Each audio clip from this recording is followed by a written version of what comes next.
Have you ever felt like you're not good enough, not strong enough, or not capable enough to go after what you truly want? How many times have fear of failure and others' opinions held you back from moving forward? And what if I told you that confidence isn't something you wait for, it's something you build? There are moments you want to move ahead, but you hold yourself back with doubt, hesitation, and the weight of "I'm not ready." And just like that, life-changing.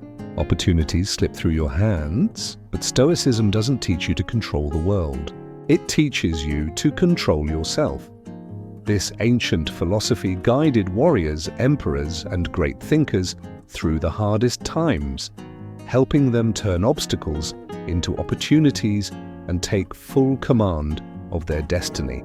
And you can do the same if you're ready to rise above self-doubt, strengthen your mind, and finally trust in yourself. This video is for you. Lesson 1: Belief is a powerful choice. Have you noticed how someone who truly believes in something starts acting as if it's already true? A child believes they're a superheroes, and they leap from the couch with full conviction. An employee believes they're not good enough, and they hold back even when they're capable. Beliefs aren't just thoughts, they shape your behavior, and your behavior shapes your reality. Imagine walking into a fancy cafe, dressed too casually. You suddenly feel out of place. Your voice drops, your body language shrinks. Why? Because you believe you don't belong. But if you walk in with the belief, "I belong here," everything changes. Your tone, your posture, your interaction. No one chooses that belief for you. Only you can. Epictetus said, first say to yourself what you would be, then do what you have to do. That means choose the belief first, then let your actions follow. If you wait for proof before you believe in yourself, you'll wait forever. But if you choose belief now, your actions will build the evidence you've been waiting for. I knew a friend named Mark. He wanted to be a musician but kept saying, "I'm not sure I'm good enough." On stage, he held back, afraid of judgment, until one day someone told him, "Mark, act like a real musician. Don't wait for permission. Believe first." From then on, he started performing with confidence. He practiced more, played more, and slowly the world started seeing him the way he saw himself. Belief is not magic, it's a mindset, and just like that, you can choose one that empowers you. So ask yourself, what belief are you holding? Is it one that makes you stronger? If not, change it. As the Bible says, "As he thinketh in his heart, so is he." What you think about yourself, you become. And if you want to make that belief permanent, to understand how your mind reinforces what you tell it, then keep watching. Because up next, we'll unlock the secret to rewiring your brain through the power of mental programming. In the previous section, we explored how belief is not something you wait for, it's something you choose and cultivate. Now let's look deeper into how your brain works to support that belief. The human brain isn't a rigid machine. It's more like a dirt trail after rain. Every repeated thought carves a groove into that trail. And the best part? Those grooves can be changed. Science calls it neuroplasticity, the brain's ability to rewire itself.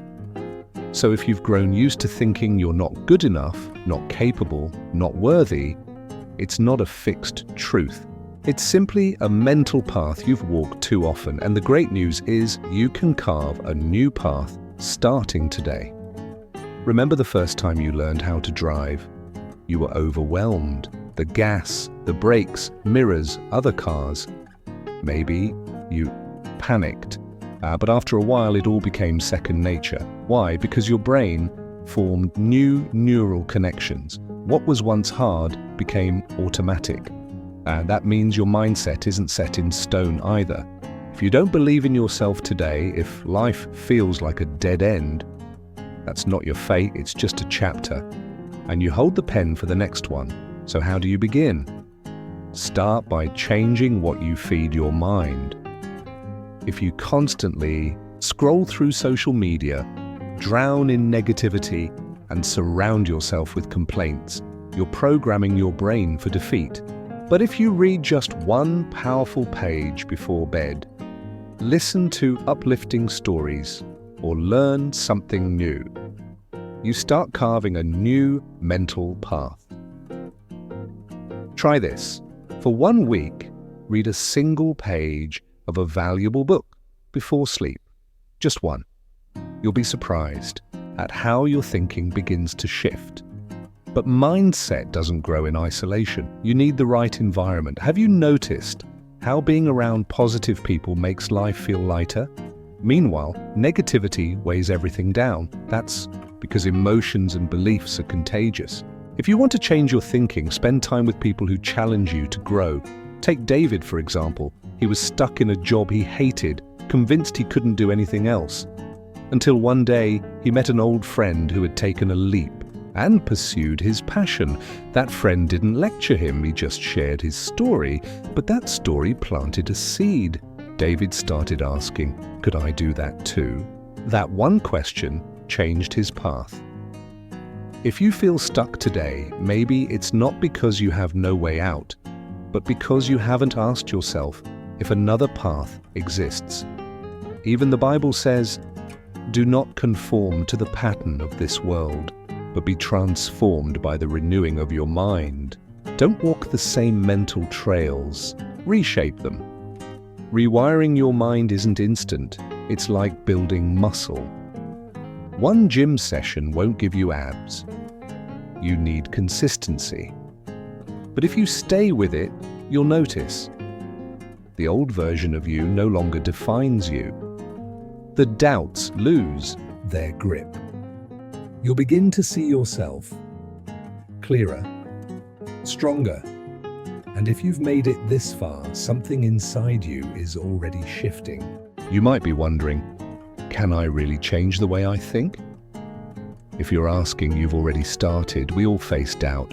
But what truly matters is what you've lived through and what you've learned. Have you ever lost faith in yourself only to rise again? Share your story in the comments, because someone out there might need your words today. And if you're ready to keep building mental strength, subscribe. Because up next, we'll explore how to become truly unbreakable through the power of belief. Once you've built unshakable faith, the next lesson is mastering your emotions, because no matter how strong your belief is, if emotions take over, you may still lose control when it matters most. Rewrite of page 3 with just a 20% expansion. Have you ever had a great day, everything seemed to go right, until one careless comment from someone ruined your mood? Or maybe you felt motivated, ready to act, but then one small setback made you question yourself? That's what happens when emotions hijack your self-belief.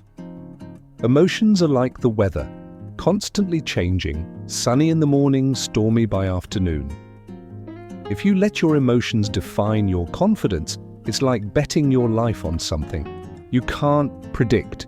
Stoic philosophy doesn't teach us to suppress our emotions. It teaches us to understand and manage them. A true Stoic still feels fear, disappointment, sadness, but they don't let those emotions dictate their behavior. Picture someone trying to lose weight. In week 1, they're excited, following their plan perfectly. But one night, they overeat. Guilt creeps in. I'm weak. I'll never succeed.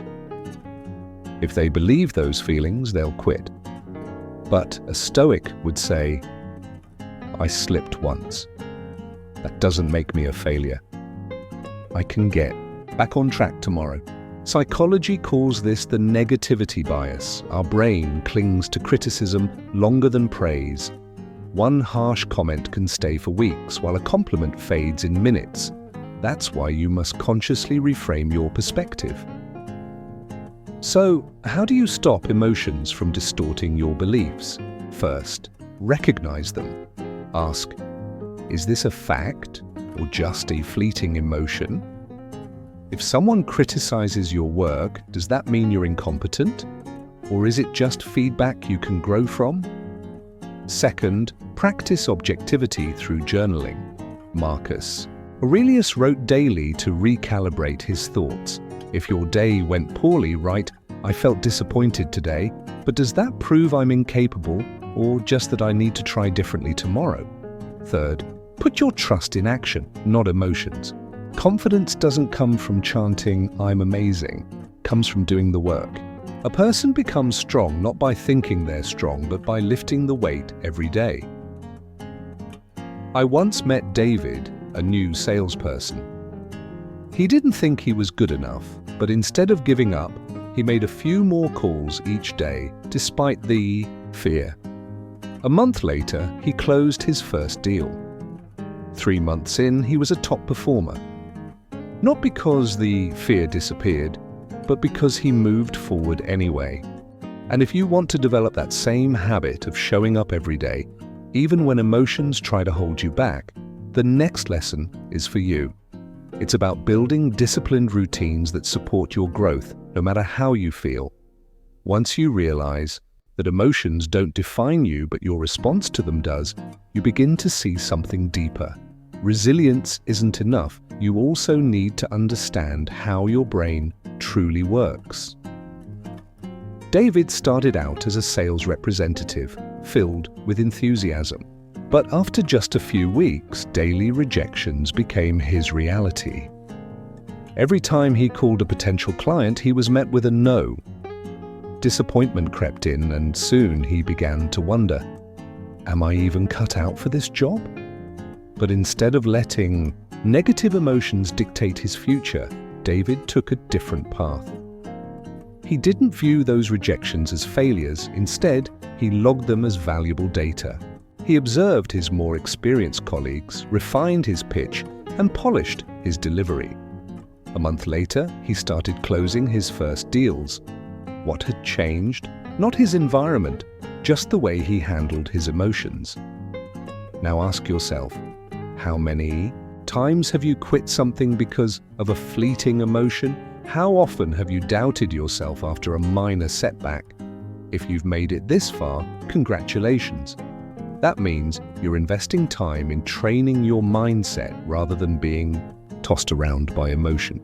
Keep going, because the most crucial part is just ahead. You're about to uncover how your brain might not actually want you to succeed, and how understanding that is the key to unlocking your true potential. As you come closer to the truth, that fear is not your enemy, but a signal pointing you to what truly matters.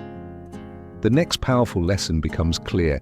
Restructure your thinking to take control of your destiny. Believing in yourself isn't something you're born with, nor is it something you can force into existence overnight. It's a skill, a process built through mental restructuring, changing how you perceive the world, how you interpret the events around you, and how you choose to respond. Stoic philosophy, with its depth and practicality, offers a powerful mindset, one that not only fortifies your self-belief, but empowers you to steer your destiny with clarity and intention. One of the most common ways self-confidence erodes is by measuring your worth through external standards. People's opinions, career success or failure, or life circumstances, but Stoics do not play by those rules. They believe that a person's true value lies in how they govern their own mind, not in what lies beyond their control. Epictetus once said, "You become what you give your attention to." If you focus on what you cannot control, you'll feel weak and helpless. But if you concentrate on what you can do right now, you'll build a steady and resilient mind. There's a story worth telling. John, a 37-year-old office worker, lived a life dictated by his boss, colleagues, and his inner fears. His job was stable, but it felt meaningless. He didn't believe he could change anything until one day he was fired. For many, that would have been a disaster. But for John, it became a turning point. At first, he panicked, blamed himself, and believed he had failed. But then he remembered a book he once read about Stoicism. It said, "Events have no inherent meaning. Only your interpretation gives them significance." So, John experimented with a new perspective. Instead of thinking, "I lost my job," he chose to believe, "I've been given my freedom." Instead of asking, "Why did this happen to me?" he asked, "What can I do from here?" And that simple shift in mindset revealed a path he had never seen before. Change begins in your mind, and if you're willing to re-examine how you think, you'll unlock the next chapter, where adversity becomes your training ground for growth. From the moment John reframed the meaning of being fired, a new door opened, not outside, but within him. And you can do the same.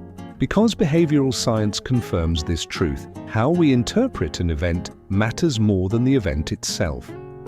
A landmark study by psychologist Martin Seligman found that people with a controlled, optimistic mindset tend to be more successful, their careers, enjoy better health, and even live longer. They aren't blindly optimistic.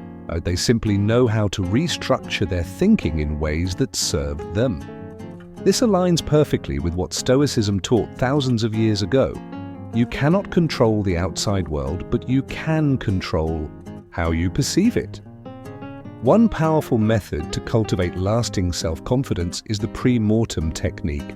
Marcus Aurelius practiced it daily. Rather than vaguely hoping for the best, he deliberately imagined the worst-case scenarios and mentally prepared himself. This wasn't pessimism, it was preparation. When you're ready for the worst, nothing can shake you. So here's the question. If you keep thinking the way you do now, where will you be in 5 years? Can you truly shape your destiny if you can't even control how you respond to the world around you? Restructuring your thoughts isn't some abstract idea. It's a skill you can learn and practice daily.